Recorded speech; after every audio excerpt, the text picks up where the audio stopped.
우리는 불량한 자전거 여행을 함께 읽으며 다양한 독서 활동을 하였습니다. 오늘 할 활동은 불량한 자전거 여행의 뒷이야기를 추론해 보는 것입니다. 불량한 자전거 여행의 두 번째 이야기 중 앞부분인 발단, 전개 부분 줄거리를 함께 살펴보도록 하겠습니다. 먼저 불량한 자전거 여행의 두 번째 이야기 목차를 살펴보면 총 8개의 단원으로 나누어져 있습니다. 1. 누구 마음대로. 2. 내 마음은 구불구불 낙동강 900리. 3. 내가 선택했잖아. 4. 오래 묵은 때. 5. 계절이 바뀌는 순간. 6. 춘천행 빨간 트럭. 7. 따르릉 따르릉. 8. 불량한 자전거 여행. 두 번째 이야기에 들어가기 앞서 여러분 첫 번째 이야기 기억나시나요?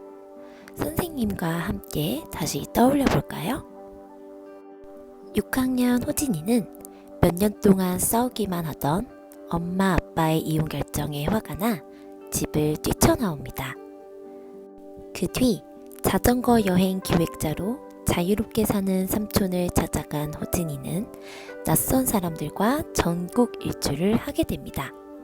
광주에서 출발해 구례와 부산을 거쳐 강원도 고성까지 1100km를 달리는 11박 12일의 자전거 여행을 마친 후 호진이는 깨지기 직전인 집으로 돌아가지 않겠다고 결심합니다.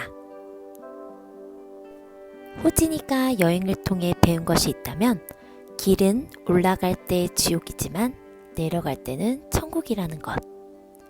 온 가족이 오르막길에 있다고 생각한 호진이는 마지막으로 한 번 더 노력해보기 위해 엄마 아빠를 다음 자전거 여행에 끌어들입니다. 마지막 부탁이라는 호진이의 애원에 결국 자전거 전국 일주를 마치고 부산에 도착한 엄마 아빠는 호진이가 계획한 가족 자전거 여행을 듣게 되지요. 바로 4박 5일 동안 부산에서 서울까지 함께 달리는 것. 우리 모두 2단원에서 이야기 구조에 대해 배웠지요? 이번 시간에는 발단 전개 부분, 즉 목차 1부터 4단원까지를 요약한 부분을 함께 살펴보겠습니다. 10박 11일의 자전거 순례를 마치고 호진이와 호진이 엄마 아빠는 부산에서 만나게 됩니다. 반가운 마음에 호진이는 부모님께 서울까지 자전거 여행을 건의합니다.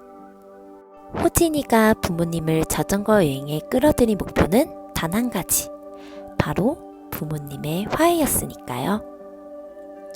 그러나 같이 부산으로 자전거 순례를 했음에도 불구하고 여전히 부모님의 사이는 얼어붙었습니다. 자전거 여행을 포기할 수 없었던 호진이에게 자전거 순례 단장이었던 지연 누나가 다가와서 이야기 하나를 해줍니다.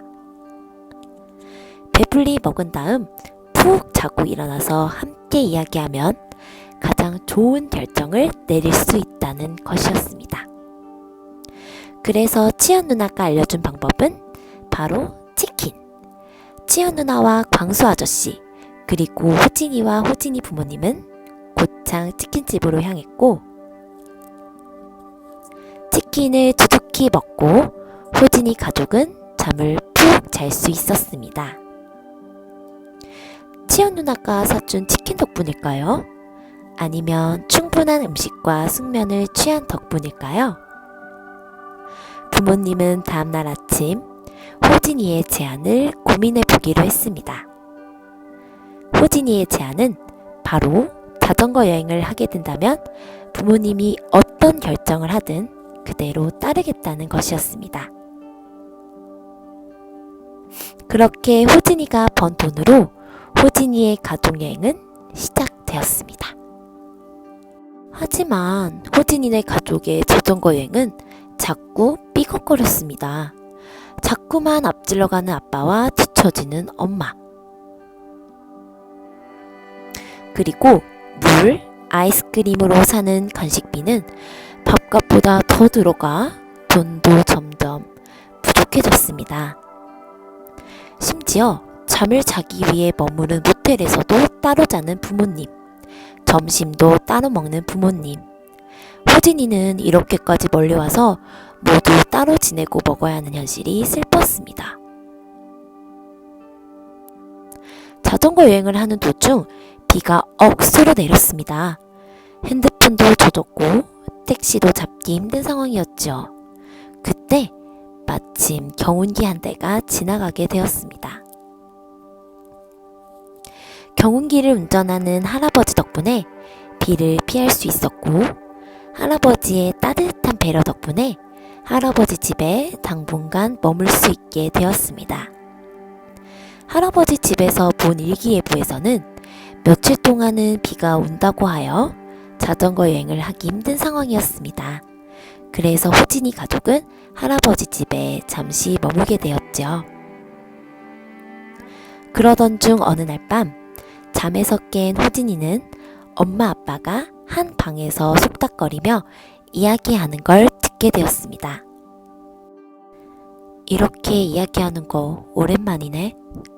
호진이는 둘이 같은 방에서 저렇게 이야기하는 게 너무 반가웠고 설레는 마음으로 계속해서 이야기를 듣게 되었습니다. 그때 나한테 왜 그랬어? 나 얼마나 힘들었는지 알아? 나 그때 정말 상처받았어. 왜 혼자만 힘들다고 생각해? 나도 힘들었어. 호진이는 엄마 아빠가 왜 싸웠는지 몰랐지만 뭔가 복잡한 이유가 있는 것 같아 보였습니다. 그래, 그때는 미안했다. 나도 다르게 말할 걸 그랬다. 엄마 아빠가 화해하려고 손을 잡은 것 같아 보였습니다. 그렇게 둘이 화해하면 우리 가족의 일은 달라질 수 있을 거라고 생각했습니다. 그런데 그 다음 이야기는 호진이의 예상을 빗나갔습니다.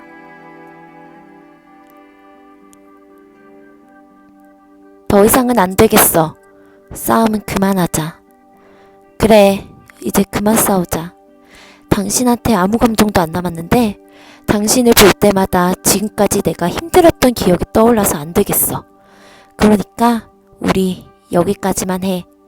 집에 돌아가면 법원에 이혼서를 제출할게. 알았어.